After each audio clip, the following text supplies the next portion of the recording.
Eduardo, con buenas tardes.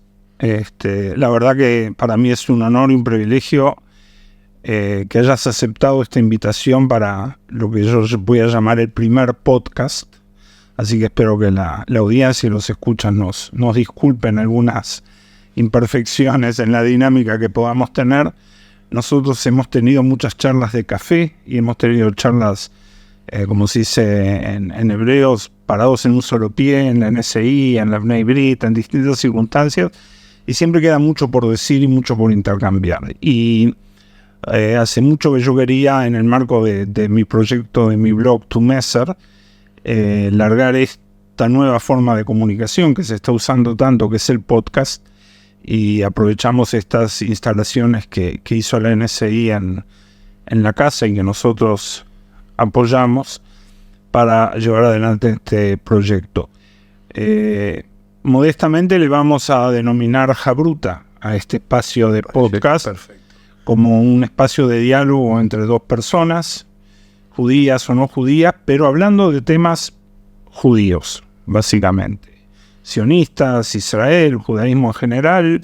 Hoy nos toca hablar contigo, quisimos empezar de esta forma, pero bueno, con el correr del tiempo vamos a ir aprendiendo y tratando de incorporar otros temas. Vos y yo también tenemos columnas con nuestros amigos de Radio High en Argentina. Exacto.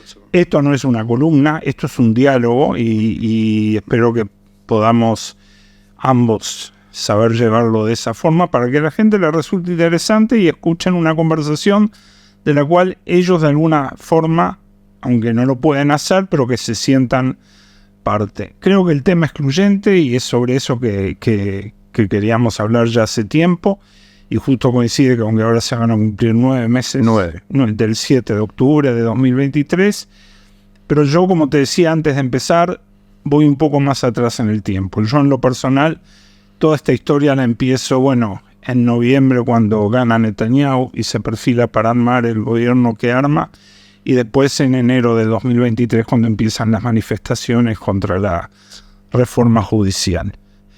Pero hoy estamos parados en un lugar muy distinto. Y yo tengo percepciones muy fuertes desde dentro de Israel, por mi propia historia personal y por contactos y por familia que vive allí y un montón de factores de ese tipo. Y más que nada por mi formación, como digo siempre, más sionista que judía. Pero vos lo estás viendo desde otro lugar. Vos sos un hombre que hace muchos años se dedica al mundo judío y que, no sé, primero la pregunta que te hago para empezar, ¿te había tocado algo como esto alguna vez? ¿Lo esperabas? Yo la verdad, primero, gracias, el honor y el privilegio es compartido. Absolutamente. Por la amistad que nos une.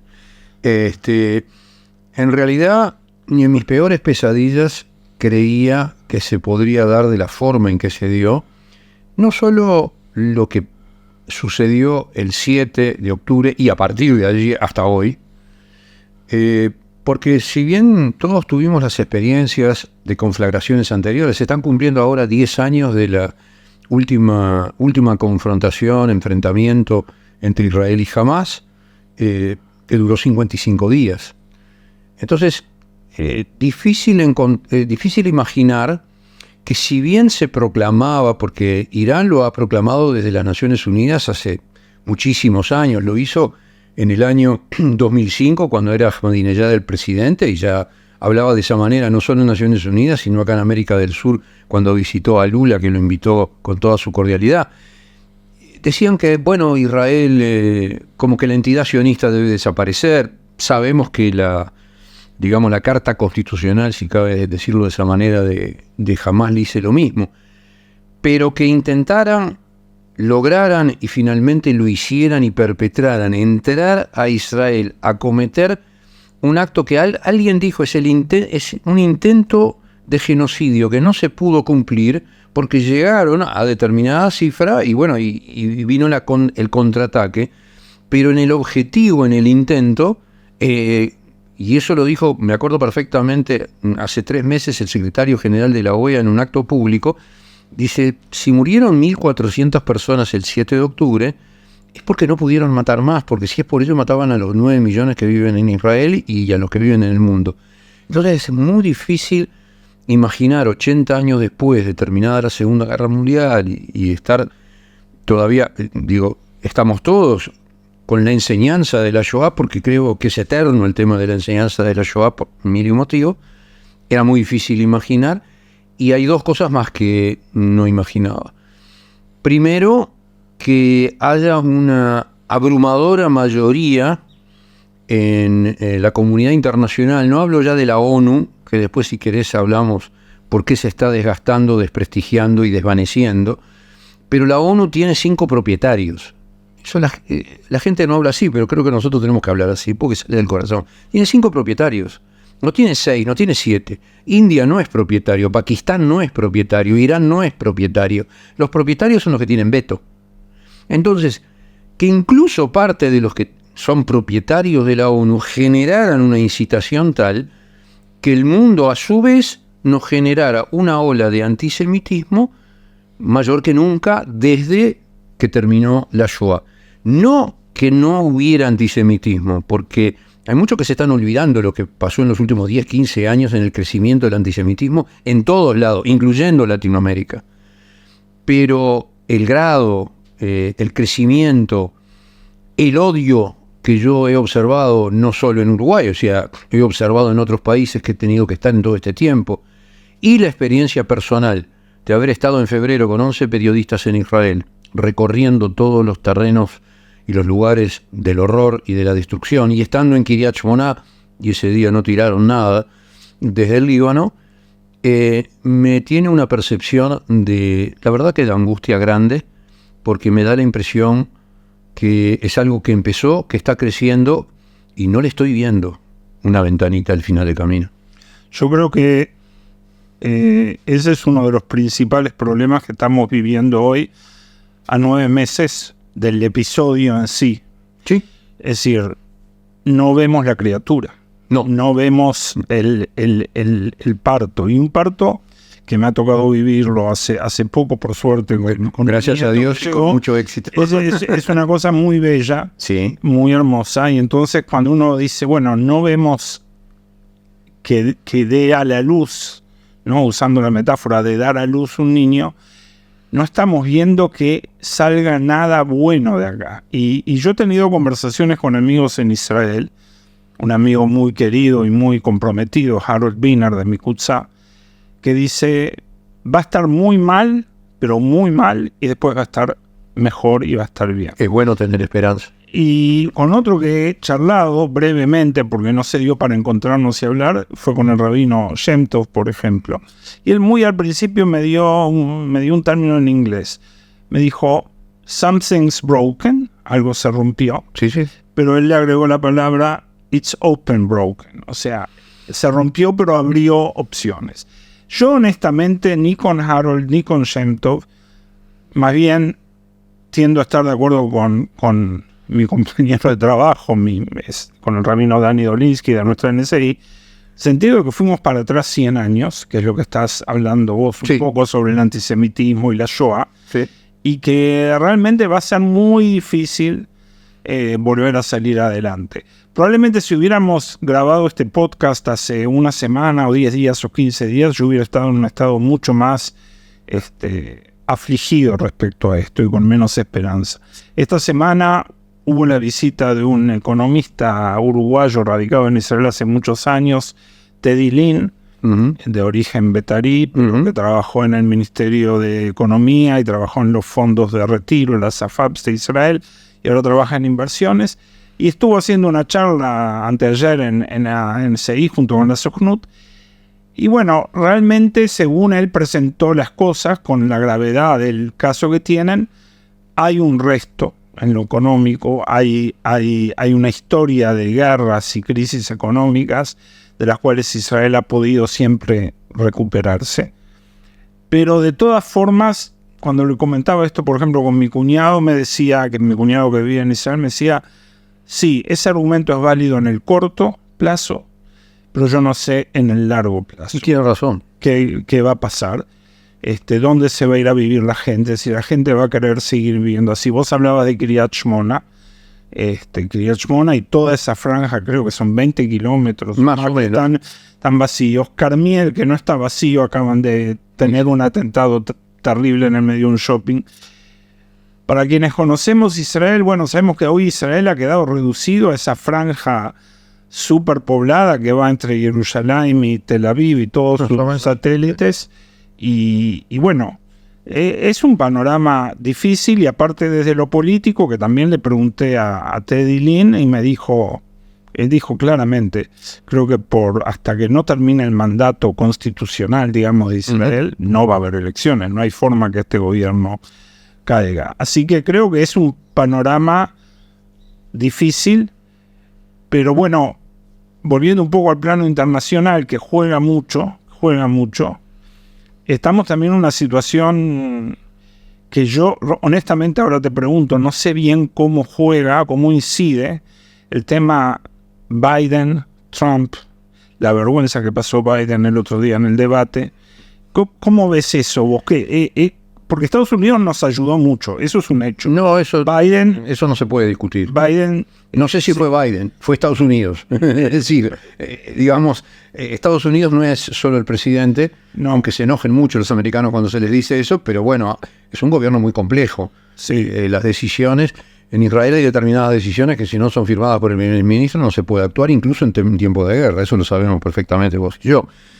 Pero en Estados Unidos, bueno, lo de Biden el otro día estoy de acuerdo contigo, pero no, lo del otro día es ya como una especie de, no sé si es el último, por lo menos estamos en los últimos capítulos de un libro muy triste, porque políticamente uno dice la primer potencia del mundo con 300 millones de habitantes o quizá más, tiene una disyuntiva muy compleja para votar, que uno podría entender de pronto en alguna isla habitada por muy pocos habitantes y qué sé yo, pero es muy difícil de entender en dos partidos muy viejos, muy sólidos, como el demócrata y el republicano, con una historia larguísima, y eso preocupa porque a nivel internacional, por varios motivos.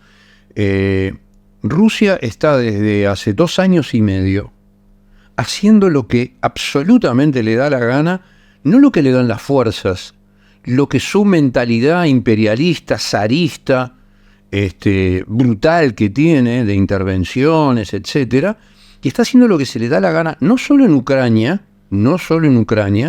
sino en Latinoamérica. O sea, Rusia es un gran aliado de Venezuela, en el caso nuestro, Rusia está en Siria, etcétera.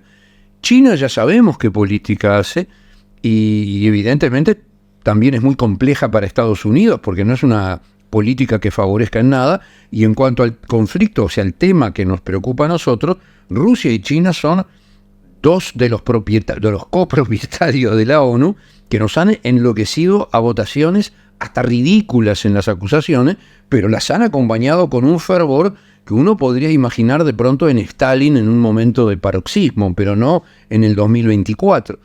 Entonces, lo de Estados Unidos influye muchísimo, porque Estados Unidos, gane quien gane, ya a esta altura, y las encuestas, no sé si sabías, pero después del debate ya han pasado casi una semana, un poquito menos, sí, pero más o menos, el jueves, una semana justo. Las encuestas han tenido un cambio bestial, o sea, han habido encuestas que no son las que nosotros conocemos, que pensamos que tiene que decir Gallup o qué sé yo, hay encuestas del New York Times, de CNN, o sea, de los medios que tienen otras facultades para las encuestas, y de estar 3-4 puntos de diferencia, que eso no es una diferencia porque ese es el error de la encuesta, en algunas se duplicó, en otras se triplicó, o sea, y estamos todavía a bastante tiempo, no fue, son 5 meses. ¿Eso en qué influye? Y en todo influye, porque digamos, la política israelí, o sea, el gobierno constitucional de Israel, siente que por un lado lo apoyan y por otro lado está preparando una visita en el mes de julio para hablarle al Congreso. Y eso es un mensaje equívoco para la situación actual en Medio Oriente, porque Israel tiene tratados o acuerdos de paz, no solo con Egipto y Jordania, que son acuerdos complejos, o sea, o serán simples, pero la vida con ellos es muy complejo. Lo de Egipto que ha pasado ahora con los túneles que se encontraron en Rafah es realmente deleznable, Pero bueno, hay acuerdo. Pero también están Bahrein, Emiratos, etcétera. Entonces el gobierno de Israel no puede ir a Estados Unidos a hablar como si el primer ministro de Israel fuera el presidente de Estados Unidos, se presenta en el Congreso y vaya a saber qué tipo de mensaje le da al mundo.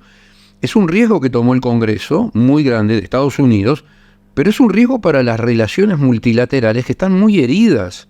Israel en la Unión Europea en este momento tiene un vuelco a su favor, porque Europa está tendiendo a una suerte de contradicción histórica para lo que es la relación con el pueblo judío y con Israel. Europa, todos hemos visto el resultado de las elecciones, está tendiendo a la derecha, no tiene vuelta. Lo de Francia es clarísimo, brutal, pero también pasa en España, en Bélgica, pasa en Alemania, ahora en Inglaterra, parece que puede ser que sí, puede ser que no, pero esa tendencia, o sea, bueno, en Italia ya está, en Hungría ya está, ahora es el presidente de la Unión Europea de Hungría, el señor Orbán, ni más ni menos. Entonces, si yo estuviera en el año 70, 80, diría, no, estos señores no son una extrema derecha cualquiera, es la extrema derecha que tiene reminiscencias muy grandes y recuerdos muy alegres de la Alemania nazi, donde ellos eran cómplices. Me dicen Frente Nacional, pienso en Jean-Marie Le Pen, negando el holocausto, y digo, porque se llame Marine, bueno, será la hija y todo, pero no demuestra que piensa distinto, y el presidente del partido menos.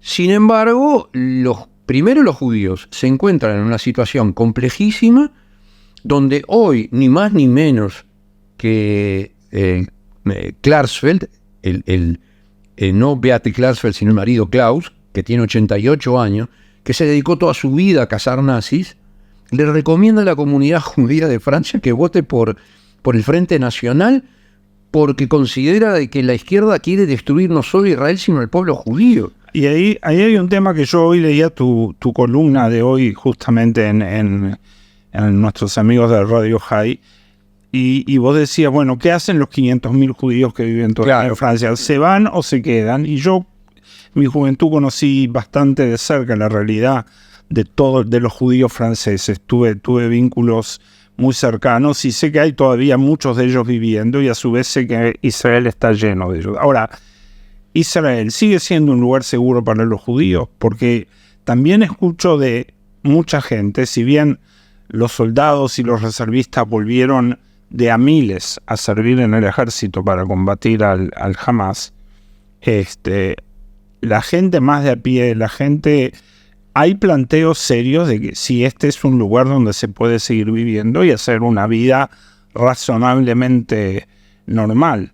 Es más, yo releía estos días el libro de Ari Shavit de 2013, Mi Tierra Prometida, y él hacía una comparación con sus hijos entre sus vacaciones en la costa inglesa y la realidad en la costa del Mediterráneo que habita todos los días, y la verdad que el nivel de literatura y de escritura de este hombre es fantástico, y el contraste es estremecedor. Es como él dice, Inglaterra pasó una Segunda Guerra Mundial, le bombardearon Londres, todo lo que quieras, pero nunca nadie pensó que Inglaterra va a dejar o iba a dejar de existir o que dejaría de existir. Según decíamos este muchacho, el economista, el otro día, Israel hoy no tiene un peligro existencial. Bueno, es discutible, ¿eh? Es discutible. Yo no sé.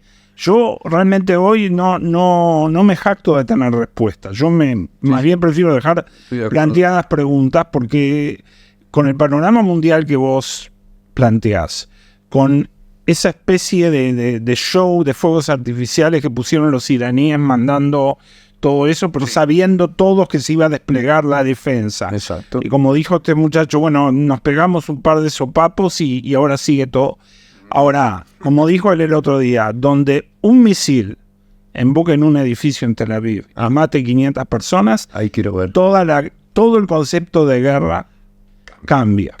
Entonces, realmente y vos estabas hablando también de la visita próxima visita de Netanyahu al Congreso de los Estados Unidos, que por lo que yo entendí es una maniobra de los republicanos y es una maniobra de Bibi Netanyahu. Pero terminaron votándola también aparte de los demócratas, porque si no, no lograban el quórum. Es algo que políticamente puede pasar, porque en política pueden pasar cosas que nosotros como gente a pie decimos no puede ser, pero pasan.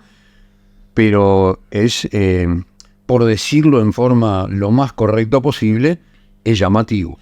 Sí, es llamativo. También a mí me resulta muy llamativo el poder que sigue teniendo este hombre Netanyahu, ¿no? Y dentro de Estados Unidos, sí.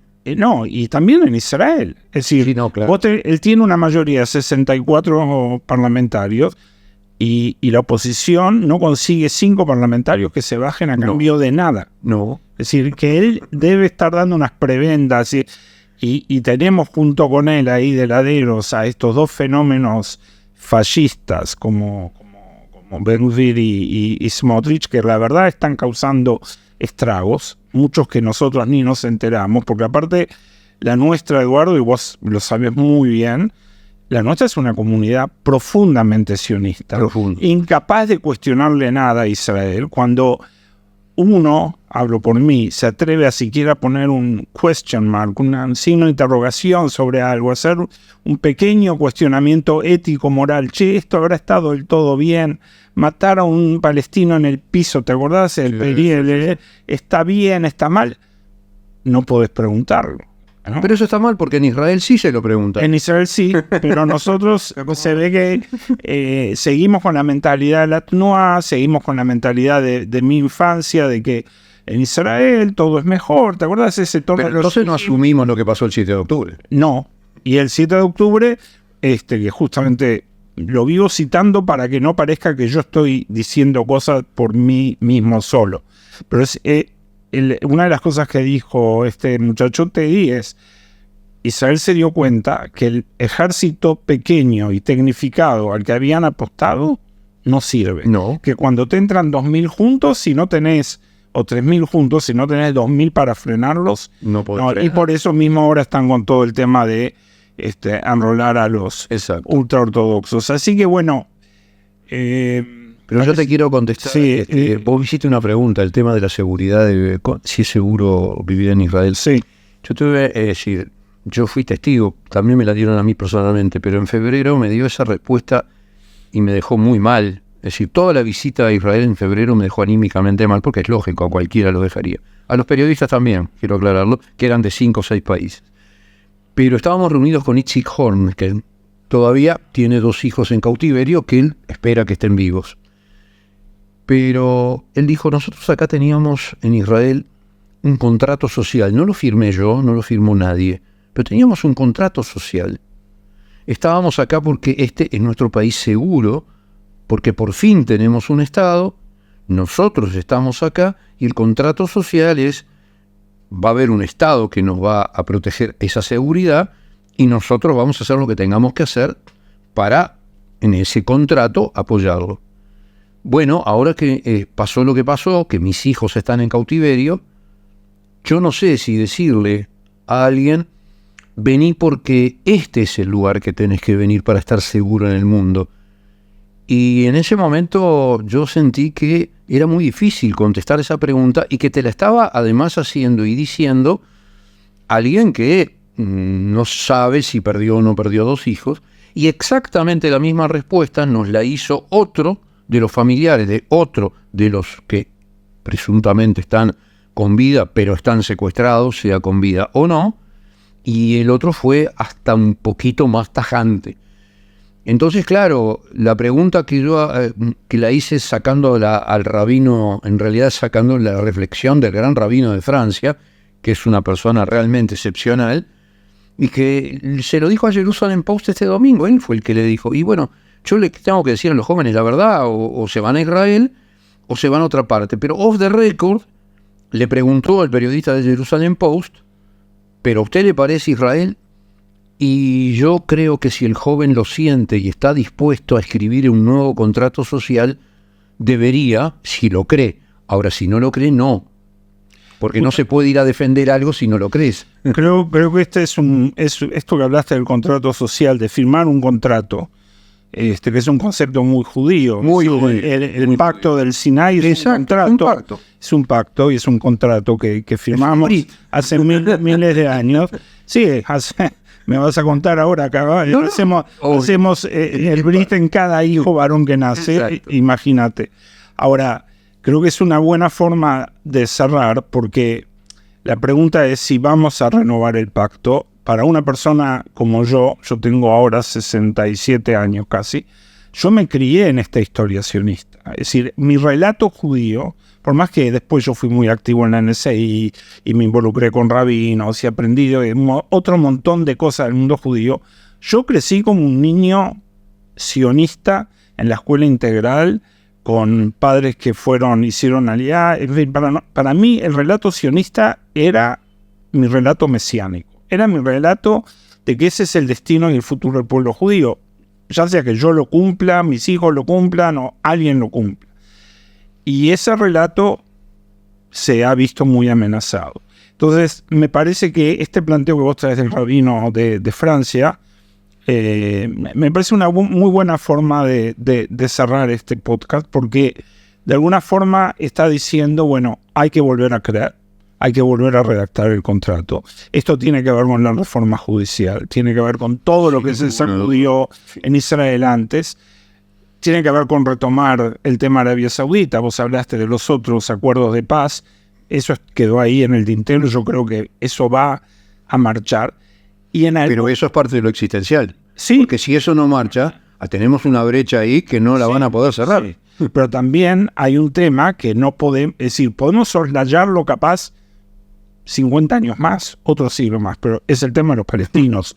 No hay forma de soslayarlo. Por más que ni acá en Uruguay, ni en un montón de ámbitos judíos, sionistas, nacionalistas, no quieran tocar el tema, y por más que no seamos ni de izquierda, ni tú, ni yo, ni ingenuos, en algún momento el tema palestino hay que darle una solución. Serán 2 estados, será lo que será, pero algo va a haber que hacer. Eduardo, si no tenés más nada que... No, muchas gracias. Lo que decís del tema palestino... Sí, dale. Es decir, acá hay 2 micrófonos. Si los micrófonos no están, y si no está la cámara, no podemos hacer el podcast. Bueno, los palestinos, con todos los problemas que tenemos, con terrorismo de parte de Hamás, con todo, pero la población palestina está ahí. Y si el Estado de Israel no se va a mudar de barrio, y los palestinos tampoco. Entonces pasa como cuando otros países se pelean, se enojan y dicen, bueno, pero yo no me voy, vos tampoco, entonces, ¿qué hacemos? Entonces, como tú decís, si eso pasará cuando pasará, pero si eso no se quiere ver, el problema es que no lo vemos en lo inmediato. Y eso es lo que nos tiene mal, tanto a ti como a mí y a mucha gente. Claro, pero creo que también a esta altura de la vida que estamos ambos, tenemos mucha perspectiva histórica hacia atrás, y eso también nos permite ver de que probablemente para el futuro, ojalá vivamos hasta los 120, pero va a ser difícil que veamos ciertas cosas pasar que esperamos que pasen. Sí. Pero bueno, con este tono de esperanza. Muchas gracias. Muchas gracias por haber venido hoy. Gracias a ti por la invitación. Vamos a ver cómo sale esta primera experiencia. Esperemos que bien. Muchas gracias. Gracias a vos.